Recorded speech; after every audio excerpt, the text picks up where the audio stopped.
تو پھر وہی سوال جو راہل گاندھی یا دیگر بھارتی پارلیمنٹیرینز اٹھا رہے ہیں کہ بھائی پھر آپ نے جنگ بندی کی کیوں، آپ نے جنگ روکی کیوں؟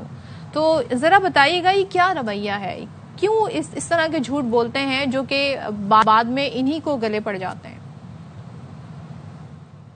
اصل میں اس کی بنیادی وجہ یہ ہے کہ بھارت اپنے آپ کو امریکہ، چین اور روس کے ہم پلہ سمجھتا تھا. جنگ میں اسے سبق آموز شکست ہوئی پاکستان کے ہاتھوں، اسے وہ برداشت نہ کر سکا. اور اس کے بعد اس میں کوئی شک نہیں کہ مارکو روبیو کا ہندوستان کے جے شنکر کے ساتھ رابطہ تھا، اور جے ڈی وینس جیسا کہ آپ نے کہا انہوں نے نریندر مودی سے بات کی تھی اور ظاہر آن بہاف آف پریزیڈنٹ ٹرمپ کی تھی. تو امریکہ نے سہولت کاری کی، باقاعدہ جنگ بندی کے لیے ثالثی کی، اور اسی وجہ سے ہندوستان اور پاکستان آبادہ ہوئے. پاکستان نے جب اپنی رضامندی کا اظہار کر دیا تو امریکہ کا شکریہ ادا کیا، لیکن روز اول سے جو ان کے فارن سیکرٹری نے پہلا بیان دیا تھا اور اس کے بعد جو بیانات آئے ہیں ان کی کابینہ کے ارکان کی طرف سے، وہ انکار کر رہے ہیں کہ امریکہ کا اس میں کوئی رول نہیں تھا.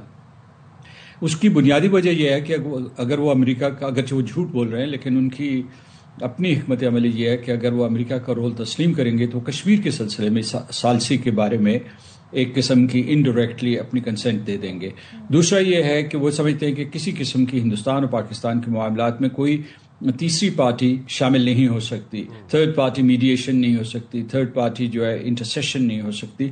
تو یہ ان کا پورے کا پورا منطق ہے.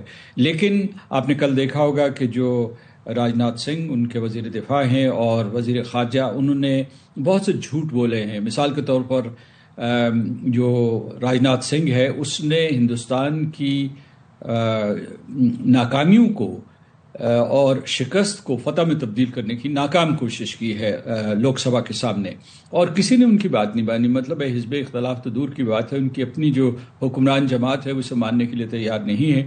اور کئی سوال اٹھائے، ان کی فوج سے سوال اٹھائے گئے ہیں، ان کی حزب اختلاف سے اٹھائے گئے ہیں. چدمبرم نے بہت ہی اہم بیان دیا ہے کہ ان کے پاس پہلگام کے بعد کوئی ثبوت موجود نہیں تھا پاکستان کے ملوث ہونے کا، اور پاکستان کے اوپر حملہ کرنے کے لیے ان کے پاس کوئی کسی قسم کا کوئی جسے کہتے ہیں کہ کوئی فاؤنڈیشن نہیں تھی.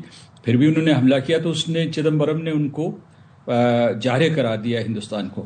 تو یہ صورتحال ہے. لیکن یہ ہے کہ ہندوستان امریکہ سے جو ایک قسم کا فاصلہ قائم ہوا ہے اس جنگ کے بعد، اس کی وجہ سے بوکھلا گیا ہے، سرپٹا گیا ہے. تو اس وجہ سے وہ اس قسم کے بیانات دے رہا ہے. لیکن اس سے ان کی اور ہزیمت ہوتی ہے، جگ ہسائی ہوتی ہے ان کی، نہ صرف ہندوستان کے اندر خطے میں بلکہ عالمی کیپٹل. بالکل مسعود صاحب، میں یہ اسی طرف آ رہا تھا. ہم نے دیکھا پاکستان کا ڈپلومیٹک فرنٹ بڑا مضبوط ہمیں نظر آیا انٹرنیشنلی، خاص طور پر جس طریقے سے بلاول بھٹو صاحب نے قیادت کی وفد کی اور ڈوزیئرز کے ساتھ باقاعدہ شواہد کے ساتھ تمام تر ملکوں میں اپنا بیانیہ بتایا جا کے. شنگھائی تعاون تنظیم کی بات کی جائے، برکس کی سربراہی اجلاس کی بات کی جائے، بھارت کا بیانیہ ہم نے دیکھا ہر فرنٹ پر ناکام رہا، ہر فرنٹ پر ان کو ہزیمت کا، ان کو شکست کا سامنا کرنا پڑا. سفارتی سطح پر پاکستان کی جو کامیابی ہے، جو پاکستان کو دنیا ایکنالج کر رہی ہے، دنیا کے سامنے ایک الگ اونچا مقام بن گیا پاکستان کا، کیا بھارت اس وجہ سے بوکھلاہٹ کا شکار تو نہیں ہے؟ وہ تو میں نے پہلے کہا کہ بوکھلاہٹ کا شکار ہے، لیکن میں 2-3 نکات آپ کے ساتھ شیئر کرنا چاہتا ہوں. پہلی بات یہ ہے کہ ہم نے اس جنگ سے کیا سبق سیکھے ہیں. ایک تو یہ ہے کہ ہندوستان ایک غیر ذمہ دار ریاست ہے اور اس نے ہمارے شہریوں کو نشانہ بنایا تقریباً 9 مقامات کے اوپر، اور اس کے بعد جو ہے اس نے شہریوں کی ہلاکتوں کو، بعد میں دہشت گردی کی ہلاکتوں کے بارے میں کہا. میں خود جو ہے مختلف جگہوں پہ گیا تھا اس دوران، تو مجھے پتا ہے کہ انہوں نے شہریوں کو مارا ہے. اور ایک تو یہ ہے کہ، اور اسے بعد میں انہوں نے نیو نارمل بھی کہا کہ اسی طریقے سے غیر متحرک شہریوں کو مارتے رہیں گے. تو لہٰذا یہ ہے کہ پہلا سبق ہم نے یہ سیکھا ہے کہ ہندوستان کسی قانون قاعدے کی پابندی نہیں کرے گا، جنگ کے قوانین جو ہے ان کی پابندی نہیں کرے گا. دوسرا یہ ہے کہ ہندوستان مسلسل جھوٹ بولتا رہے گا اور اس کے بعد دنیا کو اس کو یقین دلانے کی کوشش کر رہے گا. لیکن اب جو یہ ہو رہا ہے کہ اس کے جھوٹ پہلے سنے جاتے تھے، ان پہ یقین کیا جاتا تھا، اب نہیں یقین کیا جا رہا. یہ دورانیہ کتنا رہتا ہے ہمیں معلوم نہیں. تیسرا یہ ہے کہ راجناتھ سنگھ کا بیان ہو یا ویسے جو ہے انہوں نے جو اصطلاحات استعمال کیے ہیں پوز کی، کہ مطلب جنگ میں ہم نے پوز کیا ہے، تو ان کے جو بیانات سے پتہ چل رہا ہے کہ انہیں بھی علم ہے کہ انہیں شکست ہوئی تھی، لہٰذا اس شکست کا بدلہ دینے کے لیے وہ تیاری کر رہے ہیں.